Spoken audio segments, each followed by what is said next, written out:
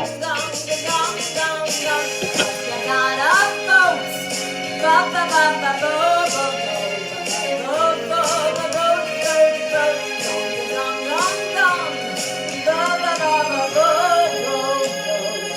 Then they will be gone.